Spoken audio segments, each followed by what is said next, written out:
पाठ 6 अन्याय का विरोध। मानव संवेदना पर आधारित अंतोव चेखोव की अनेक कहानियों में से एक का यह हिंदी रूपांतरण है।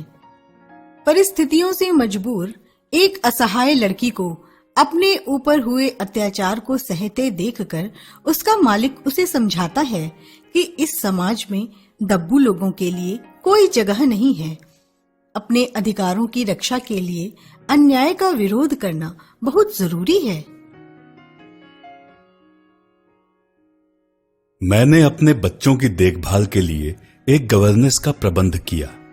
वह बड़ी ईमानदारी और मेहनत से दिन भर काम में लगी रहती, बच्चों का ध्यान रखती, प्रेम भाव से उन्हें अच्छी शिक्षा देती। हाँ, वह बोलती बहुत कम थी। लगभग 2 महीने बीत गए। मैं बच्चों की ओर से निश्चिंत था और गवर्नेंस जूलिया से पूरी तरह संतुष्ट। जूलिया को अभी तक तनख्वाह नहीं दी गई थी और न ही उसने इसकी मांग की थी। एक दिन मैंने जूलिया को अपने कमरे में बुलाया। कहा, बैठो जूलिया, मैं तुम्हारी तनख्वाह के बारे में बात करना चाहता हूं। तुम्हें रुपए पैसे की जरूरत होगी और जितना मैं तुम्हें समझ सका हूं, तुम स्वयं तो अपने पैसे मांगोगी नहीं।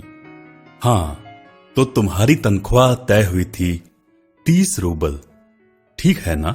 जी नहीं, 40 रूबल। नहीं जूलिया, तुम भूल रही हो। तुमने 40 कहे जरूर थे, पर बात 30 की तय हुई थी। मैंने डायरी में नोट किया है। अच्छा, तो तुम्हें हमारे यहां काम करते 2 महीने हुए हैं। जी नहीं, 2 महीने और 5 दिन। क्या कहती हो? मैंने तो डायरी में तारीख लिखी हुई है। 2 महीने के हुए 60 रूबल, लेकिन 60 तो तब बनेंगे जब तुमने पूरे 60 ही दिन काम किया हो। रविवार को तुम छुट्टी करती हो और सिर्फ शाम के समय कोल्या को घुमाने ही ले जाती हो। इसके अतिरिक्त तुम्हारी 3 छुट्टियां और भी हैं। जूलिया का चेहरा पीला पड़ गया। वह अपनी फ्रॉक पर बार बार हाथ फेरती, उसकी सलवटें दूर करने लगी, पर उसके मुख से एक भी शब्द नहीं निकला। हाँ, तो 3 छुट्टियां और 9 रविवार हो गए 12 दिन। उधर कोल्या 4 दिन तक बीमार था और तुमने सिर्फ वान्या को ही पढ़ाया। हाँ, 3 दिन तुम्हारे दांत में दर्द था और मेरी पत्नी ने आधे दिन के बाद तुम्हें घर जाने को कह दिया था। 12 और 7 हुए 19। 60 में से 19 का नागा घटाएं तो बचे 41। हुए 41 रूबल। क्यों, ठीक है ना? जूलिया की आंखें आंसुओं से तर थी। उसने गला साफ किया, मानो कुछ कहना चाहती हो, पर बोली कुछ नहीं। मैंने अपनी डायरी देखते हुए कहा, हां, याद आया। 1 जनवरी को तुमने हमारी चाय की प्लेट और प्याला तोड़ा था। प्याला बहुत कीमती था। चलो, उसके 2 रूबल ही काटूंगा। देखो, तुमने ध्यान नहीं रखा और कोल्या वृक्ष पर चढ़ गया। उसकी जैकेट फट गई।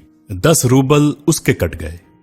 मैं कुछ देर रुका, फिर बोला, तुम्हारी लापरवाही के कारण वान्या के जूते चोरी हो गए। तुम्हारा काम बच्चों की ही देखभाल नहीं, उनकी वस्तुओं का ध्यान रखना भी है। अब पैसे तो कटेंगे ही, तो जूतों के लिए 5 रूबल और कट गए। और हां, 10 जनवरी को मैंने तुम्हें 10 रूबल दिए थे। जी नहीं, आपने तो मुझे कुछ नहीं। मैं क्या झूठ बोल रहा हूं? हर बात इस डायरी में लिखी है। तुम्हें विश्वास ना हो तो देख लो, दिखाऊं? जी नहीं, आप कह रहे हैं तो दिए ही होंगे। शायद मैं भूल। दिए होंगे नहीं, दिए हैं।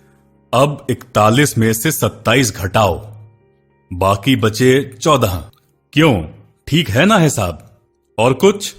जूलिया ने आंसुओं से भरी आंखें ऊपर उठाईं और बोली, मुझे अभी तक एक ही बार 3 रूबल मिले थे। आपकी पत्नी ने दिए थे, सिर्फ 3 रूबल, अधिक नहीं। क्या कहा? इतनी बड़ी बात तुम्हारी मालकिन ने बताई क्यों नहीं? देखो, हो जाता ना अनर्थ।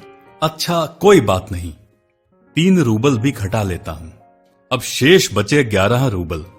लो, देख लो, अब तुम भी गिन लो। कांपते हुए हाथों से 11 रूबल लेकर जूलिया ने अपने फ्रॉक की जेब में ठूंसे, फिर भर्राई हुई विनीत आवाज में बोली, जी धन्यवाद। मैं क्रोध से उबल रहा था। कमरे में चक्कर लगाता हुआ अपने क्रोध को काबू पाता कुछ कठोर स्वर में बोला, धन्यवाद? धन्यवाद किस बात का? आपने मुझे पैसे दिए, इस बात का। मैं अधिक सह न सका। लगभग चिल्लाते हुए उच्च स्वर में बोला, मुझे धन्यवाद दे रही हो? तुम अच्छी तरह समझती हो कि मैंने तुम्हें ठग लिया है, तुम्हें धोखा दिया है, तुम्हारे पैसे मार लिए हैं और तुम कहती हो धन्यवाद? जी हाँ, इससे पहले मैंने जहाँ जहाँ काम किया उन लोगों ने मुझे 1 रूबल भी नहीं दिया। आप कुछ तो दे रहे हैं। क्या कुछ भी नहीं दिया? पर जूलिया, मुझे तुम्हारी बात सुनकर जरा भी आश्चर्य नहीं हो रहा है। जूलिया, मुझे क्षमा करना। मैंने तुम्हारे साथ अत्यंत क्रूर मजाक किया है। मैं तुम्हारे आंसू देख रहा था, पर मैं तुम्हें एक सबक सिखाना चाहता था। मैं तुम्हारा 1 रूबल भी नहीं काटूंगा। देखो, इधर मैंने तुम्हारे 80 रूबल अलग रखे हैं, पर उससे पहले मेरे एक प्रश्न का उत्तर दो। क्या जरूरी है कि भला इंसान कहलाने के लिए किसी को इतना भीरू, दब्बू और बोदा बनना पड़े कि अपने ऊपर होने वाले अन्याय के प्रति मुंह से आवाज भी ना निकाले, अन्याय का विरोध ना करे और बस चुपचाप सब सहन करता जाए? नहीं जूलिया, मैं इसे स्वीकार नहीं करता और ना ही तुम्हें करने दूंगा। तुम चुप रहकर अन्यायी को और अधिक अन्याय करने के लिए प्रोत्साहित कर रही हो। अपने अस्तित्व को बनाए रखने के लिए तुम्हें इस निर्मम तथा हृदयहीन संसार से लड़ना होगा अपनी पूरी शक्ति के साथ। इस संसार में दब्बू, भीरू और कायर लोगों के लिए कोई स्थान नहीं, कोई स्थान नहीं। Tell me pretty lies, look me in the face, tell me that you love me, even if it's fake.